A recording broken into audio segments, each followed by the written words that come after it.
Hello and welcome to Just Films and That with me, Josh Hallam. And me, Alice Oliver. This is the podcast where we talk about films that we think are underrated, underappreciated, or we just wanted to talk about them. We're also going to get stuck into some classic films that one of us maybe hasn't seen and maybe throw in some great guests along the way.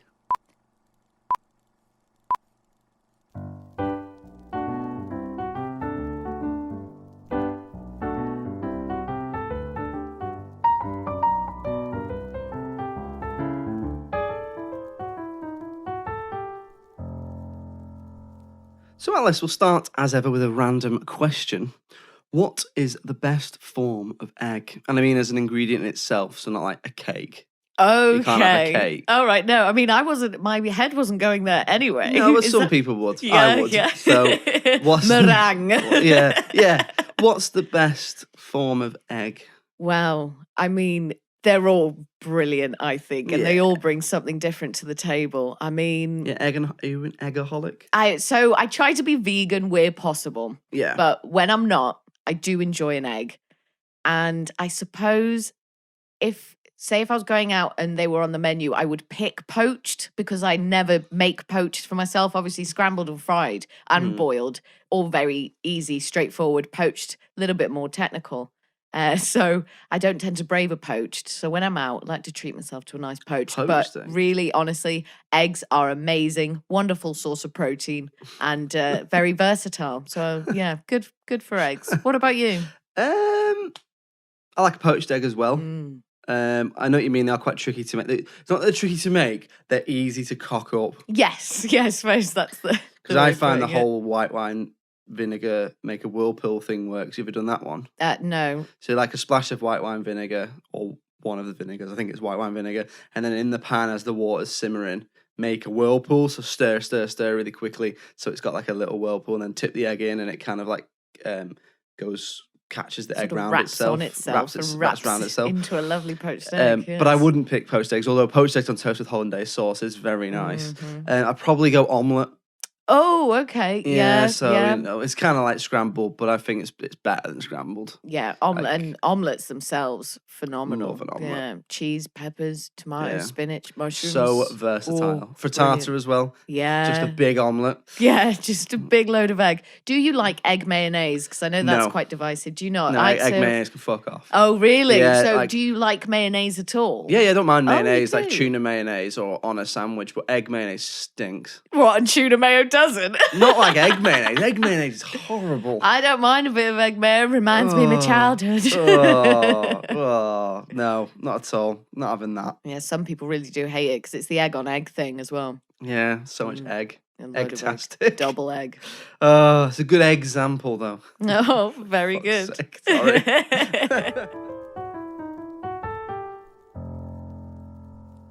So this week's film is The Way Back, which is from 2013. So spoilers if you've not seen it. I chose this one. So to give you a little bit of background on the film, it's the story of Duncan. And it's kind of a coming-of-age story set over the summer break. He's taken to his mum's boyfriend's beach house for the summer. He kind of feels isolated, struggles to get along with his family, particularly his mum's boyfriend and their friends. Kind of tries to find his way, ends up working at a local water park where he finds kind of friends and kinship and kindred spirits in the staff who work there. And it's kind of that coming of age, learning to grow as a person type tale. And that's about all there is to it, really. So, had you seen this before, Alice? I hadn't seen it, and I actually hadn't heard of it. Hadn't even heard of it? No. So what did you kind of think going in? Did you see the poster? Did you see any synopsis before you went in, or did you go in completely cold? I went in as cold as I could. Yeah. Obviously, I saw the thumbnail or whatever that popped up on old Amazon. But no, just really, really kind of clueless going in, which was obviously quite a nice way to do it, because it's rare now, I think, because obviously you kind of... Even films that people haven't seen, you've got bits of knowledge of. So it was nice to go in and watch something that I hadn't heard of and hadn't seen. So why did you pick this one? So I picked this because I feel it's, mainly, and you've pretty much just proved me right there, I feel it's underseen. Like, not a lot of people who I talk to about this film have seen it or even heard of it.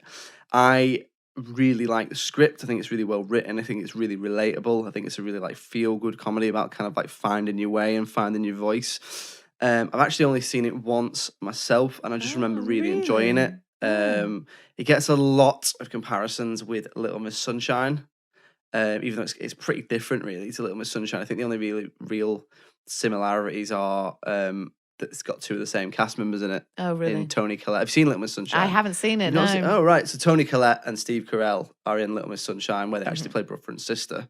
But they're in this as obviously partners. So I'm intrigued to know what you thought. What did you think? I certainly enjoyed it. I came away enjoying it. I thought it was written well. It was funny. It was moving. Got some great performances in there. The whole water park narrative is just so much fun. And it's great to just have a water park in a film for such a long period of time. Thought that was really interesting. And Do you like a water park? So I used to, like when I was younger, absolutely love it. The slides, the waves, all that stuff. But now I would just be thinking about the germs, I think, all the time, like, and watching it. I'm just like, oh my God, how much piss is in those pools? Like, have you seen the South Park episodes? Yeah, oh my God, I just think of that and it makes me feel sick to my stomach. But it didn't ruin it for me. I got to, enjoy it for what it was. And those children all look very clean. So obviously the first thing that I noticed about this film was I thought the way it opened was just really, really brilliant. So you get such a sense of Duncan as a character and of Trent, I suppose. So he's sitting in the back, obviously a little more removed from the rest of the family who are in the car. And all you can see is Trent's eyes in the wing mirror.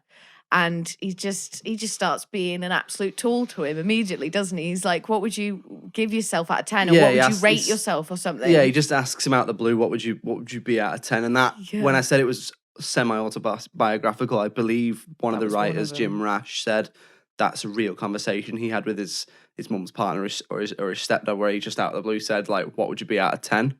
Yeah. Which obviously, when you're a teenager, you're so self-conscious. Yeah. That sort of question would just absolutely melt your brain. Yeah, and unless you as the adult, unless your answer every time is going to be, well, you're a 10 out of 10 in my eyes, then don't ask. Don't ever ask that question. Yeah. So then obviously he says a 6, and then Trent says he's a 3, and you just see his little heart break into a million pieces, and it just sets up the whole film then. It's like, oh, this trip is going to be fucking awful for him. Here we've got douchebag stepdad here, and then the mum who's just kind of sitting there letting it happen sort of thing. So yeah, did a real good job of setting it up nice and early, and it really maintained kind of the impact of that first scene throughout, and just brilliant juxtapositions between moments that were just so moving, moments that were just like really awful, like when we see Trent obviously cheating on Duncan's mum, which is really horrible, and then everything that Duncan's going through.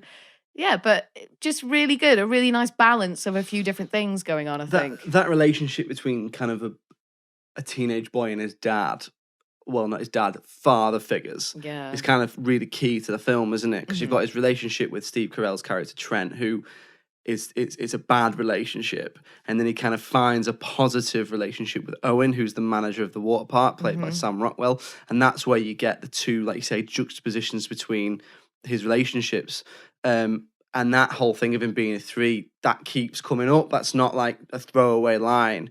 The fact that he's putting him down so much is what is driving that negative and positive relationship, and I think that's the strength of the film. The strength of the film is in kind of two places: the performances of the supporting cast and the script. So I really like the way, like you say, it creates that world of the staff at the water park, and they're all just there to have a good time, and the other side of it, which is his family members, his mum and his mum's partners, friends, all having a good time. Two sets of people, two sets of adults having a good time, where Duncan can have a really bad time with one and a really good time with another. And I think that the genius of the script is that it's really, subtle.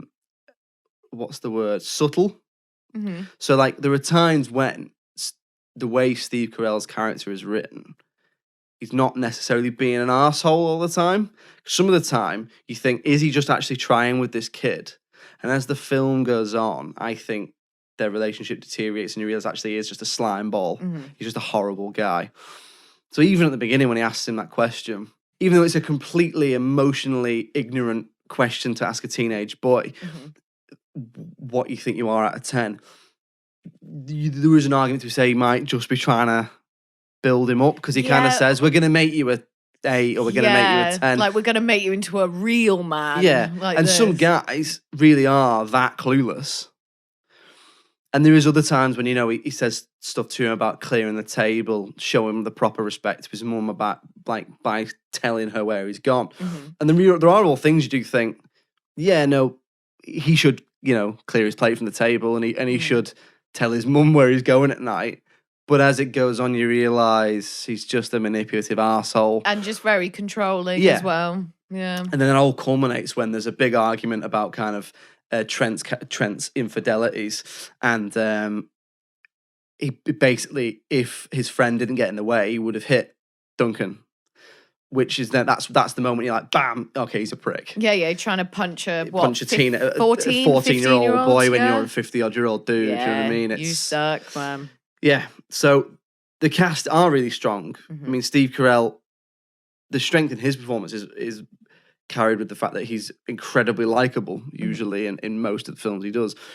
I mean, it's not the first time he's played a kind of antagonistic character, you know, even if you look back to, like, kind of Bruce Almighty and stuff like that. He is, I forget he was the antagonist. Yeah, he's the kind of antagonistic character in that. There are other films as well, but he does. It's hard to almost, like, he's so likable. It's hard to make him an arsehole. So he does give that really good performance where he is, like you say, subtly controlling the mum and the son. Yeah. And I think Toni Collette's brilliant in this as well. She's she's almost like the emotional heart of the film. She spends a lot of the film kind of, you don't know what she knows. And as it goes on, you kind of realise that she does know he's being unfaithful to her. And is just trying to keep it all together for her, for the holiday, for her son. And again, as the kind of harmony between them unravels, you that's when she really comes alive in her performance. You know, you really believe that she's trying to keep it together, and then she is, you know, you see her like crying and stuff. And I just think Toni Collette's she's one of the best actors working today. She's only now really, after kind of things like Hereditary, getting the credit she deserves, but she's been brilliant since Muriel's Wedding, as far as I can see. I'm not really familiar with her at all, to be honest. Oh, really? I'm not even sure if I mean, she looked familiar to me, but so she's in Little Miss Sunshine, About a Boy. She's in About a Boy. She's in Hereditary. She's in a film called Muriel's Wedding, which was like her breakthrough. It's like an Australian comedy. Okay. She's Australian. Okay. There's loads of stuff she's been in. Yeah, but she's a fantastic. She did a film. No, sorry, not a film. A TV show. A couple of recently called Wanderlust. But I haven't seen it, but apparently she's very good in it. Yeah. Anyway, take my word for it. Toni Collette is incredible. Hey, and listen, going off by a performance in that as well. And like you say, because it does feel like she is, you know, a bit more at the heart of the film. Because with Duncan, it is like, obviously everything that's happening to him sucks, but, you know, you're still going to grow up. You're still going to have a life. You're still going to get to do whatever. Whereas for her, it's like, this is her last shot. She doesn't want to keep having to date new guys at her age while she's trying to look after her son. So you just really feel for her. And then it just makes the ending really wonderfully satisfying. Oh, it's brilliant. Such a simple thing where she just comes away from the front of the car and then goes and sits in the back with Duncan. Yeah. And that's it. But that was really satisfying, I thought. Yeah. Yeah, they don't get out the car. There's no big fight or anything. She doesn't slap him. Yeah. She just gets out the passenger seat, turns her back on a slimy, horrible partner, sits with her son, and they just smile, and it just ends. Yeah. I just think it's such a really good, feel-good film. And it's funny as well. It is funny. Oh, my goodness. Sam Rockwell. Isn't he just lovely? I love watching him so much. I mean, that guy has got charisma to burn. I could do with some of that charisma. I know. Wing it my way, Sam, because, man, he's got it to burn. So brilliant as Owen. And so he obviously brought a lot of the comedy. Just the one moment that really stood out for me was when all the kids are stuck in the slide and he comes out to the queue and he's like, all right, listen, I'm holding out for a hero. What does he say? No, he just does the lyrics to that song, doesn't he? He's just like, I need a hero. I'm holding out for a hero till the end of the night. It's got to be strong. It's got to be fast. It's got to be fresh from the fight. And I feel like it's such an obvious joke, but it really made me laugh. It's proper. So in it, it's like dad jokes. So like there's a bit where like he goes up to Duncan and who's just sitting there and under the shade of like an umbrella in jeans and a t-shirt, and he's like, I'm gonna ask you to leave because you're having too much fun. Like, like everyone's feeling uncomfortable around you. But because he's so likable, you kind of wait. I think with Owen, I think you kind of wait for his backstory. You wait for like, oh, he must have been here his whole life and he just hates it, but he's joking to cover up his sadness, and it never comes. I definitely was on edge thinking, oh shit, what's his thing gonna be? What is his dark past? What's the moment? Like, it was just like, oh, is he gonna start hitting these kids? Yeah. Like, is he a massive gangster? Like, is it all just a front and all this? And it just never happens. No. He's like, oh, he's just literally any teenager's vision of what an ultra cool guy would be. An absolute teenager's dream. Like someone who's gonna kind of look after you, but let you do what you want, but then maybe give you a beer and cool hey, dad. come ride the slides. You know, he's just a guy that likes working at a water park. He does live there as well. And he lives at a he? water park. He's essentially a giant child. Yes, yeah, definitely. So but he is great. He is really good in it. And Maya Rudolph with him as well. Yeah. She's brilliant. I love watching her as well. She's brilliant because she obviously cut her teeth in like comedy, didn't she? And you likes her Saturday Night Live and stuff like that. But in this, she's kind of the worn out assistant manager of the park, and they've kind of got a bit of chemistry. Yeah, and it's like they've got some sort of intimacy where obviously something has happened, and then maybe something is going to happen as well. And it's like she's just almost like the sort of fed up wife, or it's just like I'm trying to make this work, and I can't make it work anymore. And she's not angry or anything; she's just tired and fed up. Yeah, she's also clearly heavily pregnant. In one scene, did you notice? No. There's a scene where they have a little party because one of the characters is leaving. So Lewis, Jim Rash. Yeah, so he's Jim Rash, and then the two writers are both play staff at the water park. Jim Rash plays Lewis, who is like the guy who's always leaving. No, I've never worked in a water park, but I've worked in places where, like, I worked in a leisure centre for ages when I was like 18, like summer job type thing. And there was a guy there, and he was always gonna go and do the thing. Yeah. And like he never did the thing. Yeah. But he's still there, and he plays that character. Next week I'll be gone. You'll miss me. This will be my last Christmas do. This honestly, of course, this Secret Santa, this bank holiday night out. This will be. It's always this payday. Yeah, let's really celebrate today, guys, because this is the final one. Like, nah. Yeah, he plays that guy, and then the other writer is the kind of Sam Rockwell's friend. You know, the one who sits at the top of the slide, who kind of goes hold. Well, which we'll kind of come on to. Yeah, definitely. So the script is brilliant, and it really makes I think every character that's meant to be likable is so likable, and every character that isn't, you hate. And there are some kind of ambiguous characters who you don't see a lot of, like your likes of Rob Cordy, the bald guy who's like Steve Carell's friend. Yes. And his partner, who's the one who's having the affair with Steve Carell. There's loads of... It's one of these, he's got a really great supporting cast. Like, some of those people that carry films on their own, and they get 10 minutes of screen time in this. Allison Janney's in this. Yeah. I liked her in it. I thought she was just like, you know, just really portrayed that kind of quite sad, older drunk, booze just hound, kind of too over the top. It's like, oh, where did you bring this guy from? Like, oh, that sort of thing. No one does that character like Allison Janney. Yeah, she does. We've talked about Away We Go in previous episodes. She's very similar in this, and I don't care because she's just brilliant at it. Yeah. She's absolutely brilliant at it. What did you think of the script? You mentioned Jim Rash there and Nat Faxon who wrote it. So do you like Community? I love Community. So really listeners may know Jim Rash is the Dean Pelton, Dean in Community. If you don't, I'm not having a stroke. That's just something that happens in the show. Yeah. But, so what do you think of the script? Because those two also wrote a film before this, which got quite a lot of attention, called The Descendants, not the Disney one. There's like a Disney franchise where like people got purple hair and stuff. So there's a film with George Clooney. Oh, so that was that one. They wrote that as well. Is that funny as well? No, it's got funny moments in it. Yeah. It's a lot less of a comedy than this. It's more of kind of it's a lot more dramatic. It's really worth a watch. Yeah, but they wrote that as well, and they've done a film with Will Ferrell, which came out earlier. One of the rare films that actually came out earlier in 2020. called Downhill, which is a remake of a French film, I think. And I think they've got another one coming out. But I'm really interested to see what they do because I like that they write really relatable comedy. Yeah. What did you think of the script? Yeah, like definitely sort of using very real human emotions and very real situations as well. Like we know that things aren't great, and it really kind of goes into that, like with the parents and obviously all the drama there, which then in turn is very traumatic for the kids.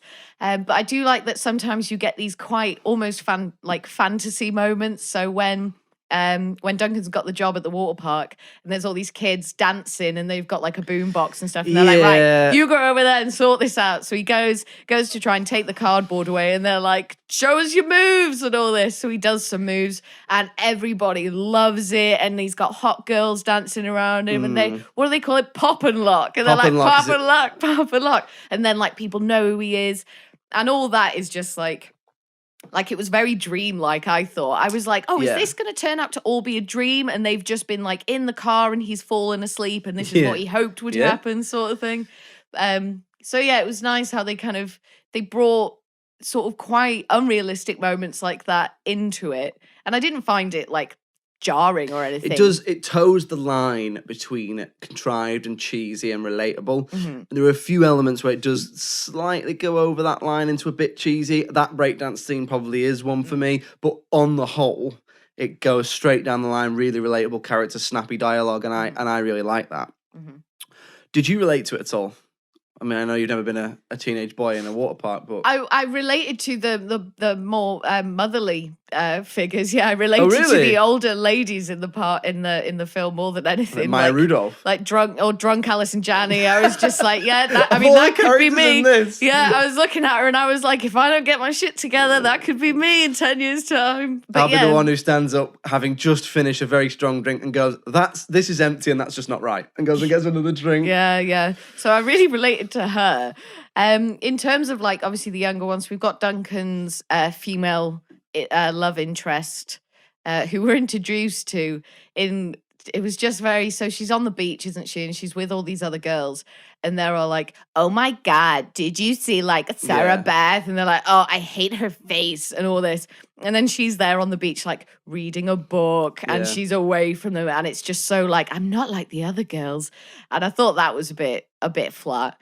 And she's Allison Janney's daughter as well. Yeah, of course. So I know what you mean. It's like that thing. I think the impression's supposed to be that she kind of used to be like them and has grown out of it, and now she, likes a bloody book. Yeah, But I usually don't really like the sort of portrayal of girls like that as being like either bad or evil or just like stupid or not ideal, because obviously in this way I can relate to it, but like young girls especially, a lot of the time you're just saying what you think you're supposed to say. Like surprisingly teenage girls are quite self-conscious. It's such a time of insecurity, I mean male and anyone's life. It's such a time of insecurity, like you say. It's almost like a survival of the fittest. Do what you do what you can to fit in, and if all you've got to learn off is the way like society already treats women and the way that they gossip and tear them apart, then it makes sense obviously that younger girls would follow that and think that that's the kind of thing they need to say to be popular. It's like, oh, I need to ridicule someone else's appearance because that's, that might be what people are thinking about me or whatever. So I never think, obviously it's never their fault. No one's that vapid on purpose. They're usually a product of their environment and their upbringing. So you related to the empty teenage girls and the alcoholic older woman. I mean, I guess that's me summed up. Definitely. I've definitely got the kind of anxiety and self-conscious ways of a teenage girl, but then also the raging alcoholism of a 40-year-old divorcee. We'll move on now to anything that we perhaps didn't like. Was there anything you didn't like? I mean, the main thing that stood out was when, like you say, so it's Jim Rash and Nat Faxon, I think you said. Faxon. So I kept saying Nax Fatten in my head, and I was like, Star Wars character. Nax Faxon standing by. Exactly. So Nat Faxon, and what was his character's name? Ronnie or Roddy. Yeah. So obviously he's at the top of the slide, and he's the lifeguard. The guy or who whatever. says go. Yeah. And then he stops the young lads from going. He's like, "Hey, watch this!" And then some young blonde female walks forward, and the camera's like all on her ass and stuff, and really showing her thighs. And it's all like, "Oh yeah, oh no, you can go. Oh no, wait, no, it's out now. Oh no, yeah, you can." And it's just a bit like, oh. It's a bit lechy, isn't it? And it's that thing. It is. He's at first when I first saw that scene for the second time, I thought, God, she's a bit young.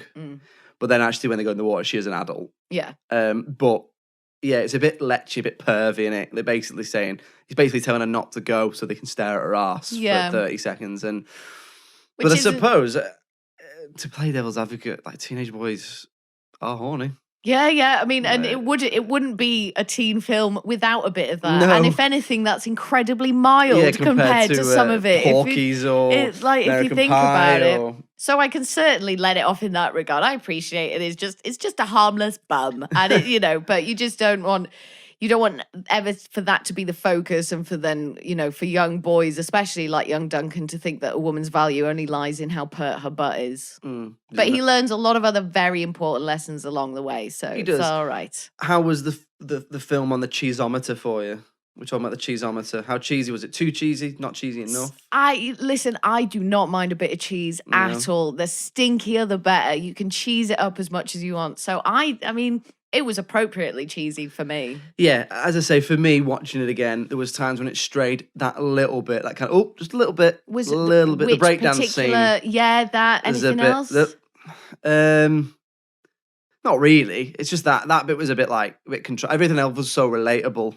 Maybe the party, like at the end, it just, so it just so happens that everyone's drunk, but no one's too drunk that they're making a show of themselves. And it's like, you've got all these adults, and you would think that maybe there would be some drugs being passed around or whatever, but there'd almost certainly be. I mean, I don't want to like... The guy lives in his water park. Yeah, I don't want to stereotype a character played by Sam Rockwell, but like, if he lived in a water park and lived that life, he's definitely going to be. You'd imagine partaking. But anyway, but everything was fine, and it was nice, and there was no danger and stuff, which is obviously great. But was there any part of the film where you kind of found your tension waning?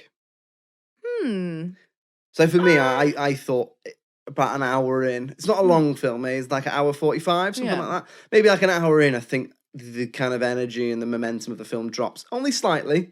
Not massive criticism. I just remember thinking they need a beat. Like something needs to happen now. I can't remember around when. Might be just before he catches Steve Carell cheating on his mum. Before he catches. About an hour in, I should remember thinking, my attention's gone a little bit here. Yeah. Well, I suppose it's just not a particularly fast-paced film either. No, it's not cut really fast or anything. It's all just very mellow. Even the way it's coloured is very mellow. Yeah, I didn't even notice that. It's very you really get that sense of like the kind of battered old water park. Yeah. That's great. I do love that as a location choice. Absolutely. Like to have it as such a key part of the set and part of the action. And then, obviously going down the sides and all those kids get stuck in the middle. It's just good, like classic humor. Do you watch Always Sunny? I love It's Always Sunny. So obviously like they have their episode where they go to the water park, and I didn't realise, how much kind of they must have taken from that, because obviously the slide gag and that. But that's a funny episode though, isn't it? Oh, it's brilliant. The one where they go down the slide before it's been turned on. Yeah. But it did do one thing in films, which is a slight pet peeve of mine, which is like when a character could just tell another character the truth, but they don't. There is no reason. I couldn't see a reason in the film. I mean, again, I might just be trying to find stuff to give a balanced argument, but there's no reason I could see why he shouldn't tell his mum he's doing some time at the water park. Like why doesn't he just go, I've got a part-time job at a water park? Yeah, no, that's a very good point, because he's obviously, it can't have anything to, because my first thought then was, maybe it's because, they've made this huge fuss about having family time and everyone hang out together, but he's away anyway and no one's really saying anything. Maybe it's supposed to show he's neglected and they don't care where he's going. No one's really asked or whatever, but she does ask at one point, doesn't she? And he's just like, I was out just or whatever. Kind of bats it off, yeah. But she doesn't really listen to him. Like at the beginning, she's not made out to be that great a mum. Obviously, she's got her own shit going on with at the start when her partner's asking him what he about. What do you think you'd be at 10? At 10? Oh, if your maybe mum's partner, who was Steve Carell. If Steve Carell asked you, Steve Carell asked me. I go like a sit on the 5.5 maybe. What, for looks and personality? Yeah, just like a nice 5.5. a nice, average, and then maybe on a good day a little bit more than average. So that 0.5 extra. Why? What do you give yourself? 10. A solid 10. You got 10, you got to back yourself. Yeah, absolutely. No, you're right. Alice, I believe there's somewhere you want to take us. Absolutely. Please follow me now, Josh, and listeners, as we go down the rabbit hole for this bit. We're going to call Alice down the rabbit hole. So let's talk about one of the film's directors and writers, Jim Rash. So I got my first taste of Jim when he played Dean Pelton in Community. Jim started life in North Carolina with his adopted family. After he moved to LA, it reportedly took 10 years of writing and improv before anyone knew who he was. Teaming up with Nat Faxon, they wrote a pilot for a TV show called Adopted, a subject very close to Jim's heart in 2005. The series was supposed to center on Lloyd Leaf, a happily married, well-adjusted, semi-successful young author who learns that a woman named Judy is his birth mother, and he never knew that he was adopted. The pilot was never aired, and the series was never picked up, but as we know, things only got better from there, as Jim now boasts 111 credits on IMDb for acting, producing, writing, and directing. Jim is a proud gay man, but this wasn't always the case, as he chose to keep his sexuality to himself for most of his early life. It was during the filming of The Way Back that Jim started to feel like he could be honest about his sexuality. He says that though the project was one of the more stressful things he's done, it was also the most freeing and poignant, and said that the moment he came out made him feel honest, free, and happy. And that was Alice Down the Rabbit Hole. Oh, there we go. Jim Rash. What an absolute legend. Oh, yeah. Just so talented. So we'll move on now to the critical reception. What do you think? How do you think it did? Good? Bad? I would imagine it did. It certainly did well because the writing is there. It is a well-written film. Did it do way good? Way good. Way bad? Way pretty good, I reckon. Way fine? Way just all right. So if I was going to score it, if thinking about maybe some of the other films we've looked at, I did enjoy it. I enjoyed the script. The cast was good. It looked lovely. I would maybe give it a high 7. And I would imagine that that's probably what it got. I would think high 7, maybe a creep into the 8, possibly. So on IMDb, it gets 7.4 out of 10. Oh, low 7. On Rotten Tomatoes, rare for Rotten Tomatoes, but the critics and audience give it exactly the same percentage, which at the time of recording is 84%. Oh, very good. So I suppose that evens out to about 8 out of 10, maybe, something like that. Interesting at the disparity between the IMDb score and the others. What do we think? Is that way accurate? Or way wrong? Let's think. 7.4. I feel like that score is maybe a little bit stingy. A little bit low. Yeah, I feel so like if we average it out to 8. I think about an 8. So maybe the 84. Well, what do you think? I assume you. What would you score it? I would score it about what Rotten Tomatoes gives it. Yeah. So I knew that it was fairly well received going into this. I think one of the reasons I watched the film originally was I think I saw a trailer, maybe heard a review of it on the radio and thought, oh, that sounds good, and gave it a watch. So I think that's about right, the Rotten Tomatoes one. I agree, the IMDb score is a little harsh. But the reason I picked it was because it's underseen. Mm-hmm. But I think it's probably around about right when you say about 8 out of 10. I would say that's about appropriately rated. So in terms of its reception, it's appropriately rated, but I definitely picked it because it's underseen. Would you agree it is underseen? Yes, well, I've never seen or heard of it. My favourite piece of criticism of it was something like, I'm paraphrasing, but I was looking at did any critics have a problem with it? Mm-hmm. One of them was something like, water parks and infidelity don't go together. What? That is clutching at straws. I've got to think about something to say about this film. It's set in a water park. Are you telling me no one's ever had an affair in a water park? That's like turning around to Forrest Gump and being like, I'm telling you now, boxes of chocolates and the Vietnam War don't go together. That's just bollocks. Yeah, no, bizarre. Just really weird that's where the line is for him as well. Yeah. It's like, I can take the infidelity or I can take the water parks, but both together and you've lost me. One or the other, water park or infidelity, but don't mash both into an hour and 45-minute film. How ridiculous. He just obviously doesn't have much of imagination. So I Yeah, I think it's about right in terms of rating, but the reason I picked it is I think it's underseen, and I would implore anyone who likes a nice little slice of life, feel-good comedy to go and seek it out. What would you say? Oh, yes, certainly. Definitely not a waste of time. So there we go, another one that will add to the ever-growing pile of underseen but appropriately rated films. Do go and check it out, guys. I think you'd definitely like it. We'd like to know what you think of it, though. If you have seen it, or if you do go and see it, get in touch. We're at filmsandthatpod@gmail.com. We're on Twitter at films_that. Facebook and Instagram at filmsandthatpod. Yeah, get in touch. If you've got a film you'd like us to do, then give us your suggestions, anything. Just what do you think? Alice, it's your turn to pick next week. What are we doing? We are going to be watching Legend from 2015, starring Tom Hardy. Sir Thomas Hardy playing both the Cray twins. Indeed. Have you seen it? Well, you'll see. Okay, you You'll keep see. me in suspense. Does that automatically mean I have seen it? I can't hear you anymore, Josh.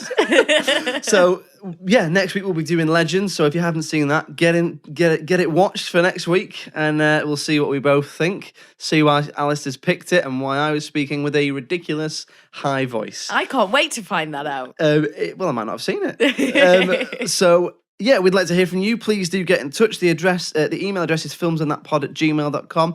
We're on Twitter at films_that, and we're on Facebook and Instagram, Films and That Pod. Get in touch. What do you think of the films we've done? Do you have any films you'd like us to do? Do you just want us to stop talking? Whatever we will never it is, stop. we will way not stop. So yeah, Alice, thank you very much for joining me as ever. Thank you so much, Josh. Pleasure to be here. We'll see you next week. Cheerio. Bye.